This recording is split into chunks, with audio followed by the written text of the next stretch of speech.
Hello guys, welcome to time pass recipes. ఈరోజు recipe వచ్చేసి బొక్కల సోర విత్ చపాతీ.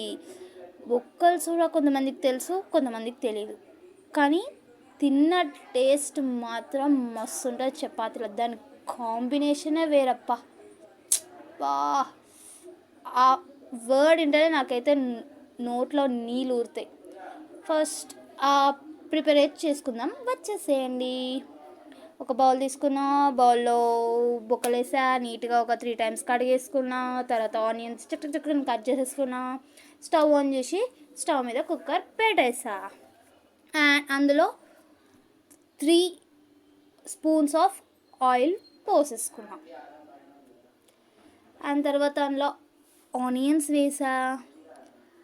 అలా అలా అలా అని ఒక 3-4 times అలా కలిపేసి, ఆ తొందరగా ఎగుతలేదురా నాయన, ఎంతసేపు ఆగాలని ఒక పించ్ ఆఫ్ సాల్ట్ వేసుకున్నా. అంటే కొంచెం అని అర్థం, ఎందుకంటే తొందరగా ఎగుతుంది.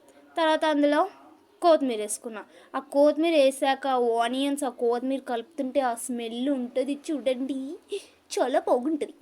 సో అలా కలిపేసుకున్నాక అందులో పసుపు వేసుకున్నాం. పసుపు వేసుకొని మళ్ళీ కలుపుకోండి. అల్లిగడ్డ వేసుకోండి, జింజర్ పేస్ట్, అల్లిగడ్డ వేసుకున్నాక తర్వాత అందులో బోన్స్ వేసుకొని నీట్గా కలిపేసుకోండి. ఒక 2 minutes కొంచెం అలా కలుపుకోండి. అండ్ నెక్స్ట్ అందులో కారం, నేను 3 spoons ఆఫ్ కారం, 2 spoons ఆఫ్ సాల్ట్ వేసుకున్నా. సాల్ట్ తక్కువ వేసుకోవడమే బెటర్, ఒకవేళ ఎక్కువ అయిందనుకో తినలేం, అందుకే కొంచెం సాల్ట్ వేసుకుంటాను నేను. అండ్ నెక్స్ట్ అందులో 3 glasses ఆఫ్ వాటర్, అంటే మన బొక్కలన్నీ అందులో మునిగిపోవాలి అంత వాటర్ పోసుకొని కుక్కర్ మీద పెట్టేయండి.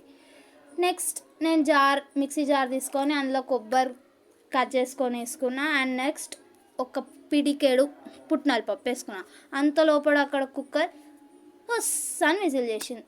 అలా ఒక 8 విజిల్స్ పెట్టాలి, ఎందుకంటే బొక్కలు నీట్గా ఉడకాలి. అండ్ నెక్స్ట్ అది ఉడికేంత వరకు నేను అవన్నీ కట్ చేసుకొని మిక్సీ కూడా పట్టుకున్నా.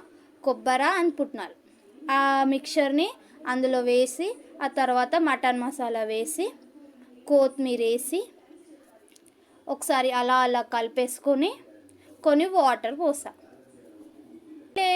నెక్స్ట్ అలా అని సౌండ్ వస్తుంది, ఆఫ్ చేసేసుకొని వేడి వేడి బొక్కల సోర రెడీ. అలా చపాతీని చిన్నగా ముక్కలు చేసుకున్నాక అందులో బొక్కల సోర పోసేసుకొని